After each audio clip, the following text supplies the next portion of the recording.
ಇನ್ನು ಉತ್ತರ ಕನ್ನಡ ಜಿಲ್ಲೆಯಲ್ಲೂ ಸಹ ಭಾರಿ ಮಳೆ ಸುರಿತಾ ಇದ್ದು ಜನರಿಗೆ ಅಲ್ಲಿ ತೊಂದರೆ ಉಂಟಾಗ್ತಾ ಇದೆ. ಸಾಕಷ್ಟು ಅವಾಂತರಗಳು ಸಹ ಅಲ್ಲಿ ಸೃಷ್ಟಿಯಾಗಿದೆ.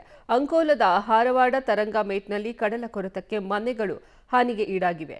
2 ಮನೆಗಳು ಸಮುದ್ರ ಪಾಲಾಗಿದ್ದು ಅಬ್ಬರದ ಮಳೆಗೆ ಮನೆ ಹಾಗೂ ತೀರ ಪ್ರದೇಶ ಕೊಚ್ಚಿ ಹೋಗಿದೆ. ಇನ್ನು ಕಡಲ ಕೊರೆತಕ್ಕೆ ತೀರ ಪ್ರದೇಶದಲ್ಲಿ ದೊಡ್ಡ ಮಟ್ಟದ ಹಾನಿಯಾಗಿದ್ದು ತರಂಗಮೇಟ್ನಲ್ಲಿ 1 ಕಿಲೋಮೀಟರ್ಗೂ ಹೆಚ್ಚು ಕಡಲ ಕೊರೆತವಾಗಿದೆ. ಈ ಬಗ್ಗೆ ಸ್ಥಳದಿಂದಲೇ ನಮ್ಮ ಪ್ರತಿನಿಧಿ ನವೀನ್ ಸಾಗರ್ ವರದಿಯನ್ನು ನೀಡಿದ್ದಾರೆ. ನೋಡೋಣ. ಉತ್ತರ ಕನ್ನಡ ಜಿಲ್ಲೆ ಒಂದು ಕಡೆ ಮಳೆಯ ಅಬ್ಬರ ಹೆಚ್ಚಾದರೆ ಕಡಲ ಅಬ್ಬರವೂ ಹೆಚ್ಚಾಗಿದೆ. ಇದರಿಂದಾಗಿ ಕಡಲ ಕೊರೆತ ಪ್ರಾರಂಭವಾಗಿದೆ. ಅಂಕೋಲದ ಹಾರವಾಡದ ತರಂಗಮೇಟ್ನಲ್ಲಿ ಕಡಲ ಕೊರೆತಾಗಿದೆ. ನಾವಿವತ್ತು ಅಂಕೋಲದ ತರಂಗಮೇಟ್ನಲ್ಲಿದ್ದೀವಿ. ನಿಮಗೆ ನಾನು ತೋರಿಸ್ತೀನಿ ಯಾವ ರೀತಿಯ ಸ್ಥಿತಿ ಇದೆ ಅನ್ನೋದಂತ.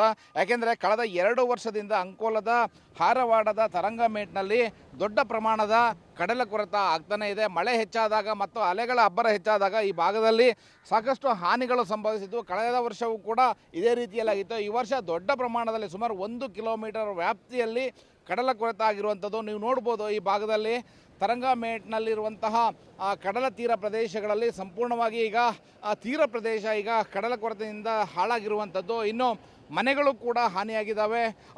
ಮನೆಗಳು ಸುಮಾರು ಇಲ್ಲಿ 3-4 ಮನೆಗಳು ತೀರ ಪ್ರದೇಶದಲ್ಲೇ ಇದ್ವು. ಅವೆಲ್ಲವೂ ಕೂಡ ಈಗ ಕಡಲ ಕೊರೆತಕ್ಕೆ ಕೊಚ್ಚಿ ಹೋಗಿರುವಂಥದ್ದು.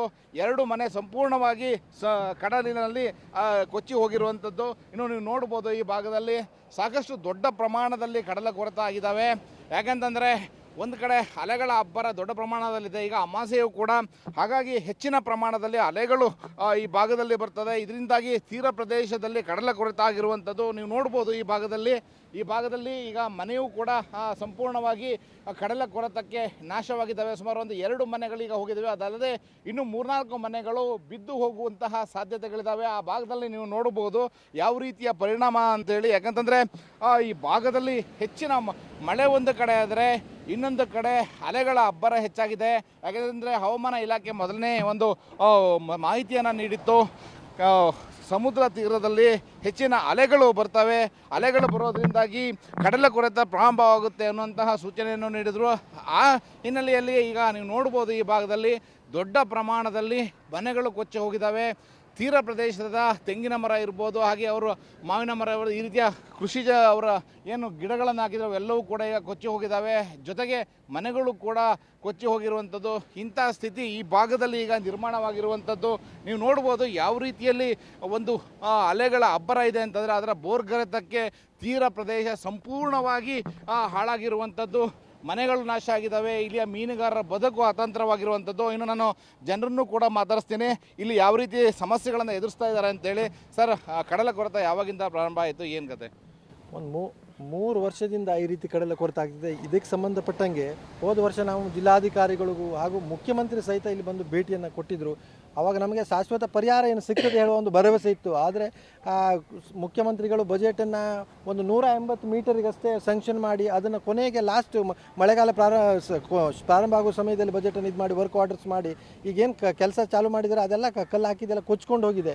ನಾನು ಮುಖ್ಯಮಂತ್ರಿಗಳಲ್ಲಿ ಮನವಿ ಮಾಡ್ಕೊಳ್ಳೋದು ಇಷ್ಟೇ, ನಮಗೆ ಈ ಒಂದು ತೀರ ಪ್ರದೇಶದಲ್ಲಿರುವ ಶಾಶ್ವತವಾದ ಪರಿಹಾರವನ್ನು ಮಾಡಿ. ಈ ರೀತಿ ಒಂದು ಸಣ್ಣ ಪುಟ್ಟ ಕಣ್ಣುವರಿಸುವ ತಂತ್ರವನ್ನು ಮಾಡೋದ್ರಿಂದ ಯಾವುದೇ ಪರಿಹಾರ ಇಲ್ಲ.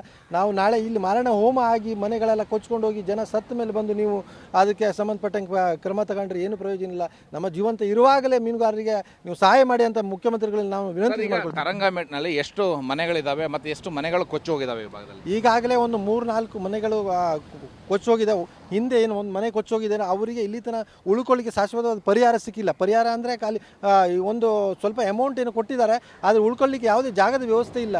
ಹಾಗಾಗಿ ಅವರು ಬಾಡಿಗೆ ಮನೆಯಲ್ಲಿ ಜೀವನವನ್ನು ಕಳೆಯಬೇಕಾದ ಪರಿಸ್ಥಿತಿ ಇದೆ. ಅವರು ಈಗ ದಿನಗೂಲಿ ಮಾಡಿಕೊಂಡು ದುಡಿಯುವಂಥ ಜನ ಈ ಬಾಡಿಗೆ ಮನೆ ಕಟ್ಕೊಳ್ಬೇಕಾ ಅಥವಾ ದಿನಗೂಲಿ ಅಂತ ಅವರು ಕಷ್ಟದಲ್ಲಿದ್ದಾರೆ. ಪರಿಸ್ಥಿತಿ ಅಂತ ಹೇಳ್ಕೊಳ್ಳಿಕ್ಕೆ ಆಗ್ತಾ ಇಲ್ಲ. ಪ್ರತಿಯೊಂದು ಈಗ ನಮಗೆ ಉಳಿದಿರೋದು ಒಂದೇ, ಈಗ ಸಮುದ್ರಕ್ಕೆ ಹಾರಿ ನಾವು ಪ್ರಾಣ ಬಿಡಬೇಕಾಗಿದೆ ಅಷ್ಟೇ. ಮತ್ತು ಎಲ್ಲ ಕಡೆಗೆ ತಿಳಿಸಾಯಿತು, ಮುಖ್ಯಮಂತ್ರಿಗಳ ಬಂದರೂ ಇಲ್ಲಿ ಥರ ಯಾವುದೇ ಒಂದು ನಮಗೆ ಕೆಲಸ ಆಗಿಲ್ಲ ಅಂದರೆ ಭಾಳ ದುಃಖವಾಗುವಂಥ ಪರಿಸ್ಥಿತಿ ನಮಗೆ ಅನಿಸ್ತಾ ಇದೆ.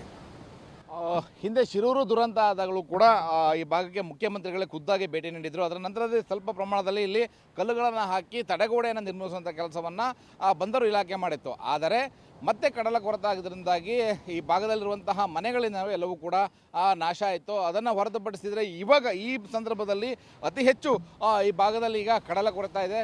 ಸುಮಾರು 1 ಕಿಲೋಮೀಟರ್ಗೂ ಹೆಚ್ಚು ದೂರದಲ್ಲಿ ಈಗ ಕಡಲ ಕೊರತೆ ಪ್ರಾರಂಭವಾಗಿರುವಂಥದ್ದು. ಹೀಗಾಗಿ ಮತ್ತೇನಾದರೂ ಜಾಸ್ತಿ ಹೆಚ್ಚಿನ ಪ್ರಮಾಣದಲ್ಲಿ ಕಡಲ ಕೊರತೆ ಏನಾದರೂ ಆದರೆ ಈ ಭಾಗದಲ್ಲಿರೋ ಸುಮಾರು ಒಂದು 10ಕ್ಕೂ ಹೆಚ್ಚು ಮನೆಗಳು ಕೇವಲ ಒಂದು 2-3 ದಿನಗಳಲ್ಲಿಯೇ ಸಂಪೂರ್ಣವಾಗಿ ಸಮುದ್ರದ ಅಲೆಗಳ ಹೊಡೆತಕ್ಕೆ ನಾಶವಾಗುವ ಸಾಧ್ಯತೆಗಳಿದ್ದಾವೆ. ಒಟ್ಟಿನಲ್ಲಿ ಉತ್ತರ ಕನ್ನಡ ಜಿಲ್ಲೆಯಲ್ಲಿ ಒಂದು ಕಡೆ ಪಶ್ಚಿಮ ಘಟ್ಟ ಭಾಗದಲ್ಲಿ ಗುಡ್ಡ ಕುಸಿತದಿಂದ ಜನ ಸಂತ್ರಸ್ತರಾದರೆ, ಕಡಲ ತೀರ ಭಾಗಗಳಲ್ಲಿ ಸಮುದ್ರದ ಅಲೆಗಳ ಕೊರೆತಕ್ಕೆ ಜನ ಸಂತ್ರಸ್ತರಾಗಿ ಇವತ್ತು ತಮ್ಮ ಜೀವನವನ್ನು ನರಕವನ್ನಾಗಿಸಿಕೊಳ್ಳುವಂಥ ಪರಿಸ್ಥಿತಿ ನಿರ್ಮಾಣವಾಗಿದೆ. ಕ್ಯಾಮ್ರಾಮನ್ ಸುರೇಂದ್ರ ಜೊತೆ ನವೀನ್ ಸಾಗರ್, ಪಬ್ಲಿಕ್ ಟಿವಿ, ಕಾರವಾರ.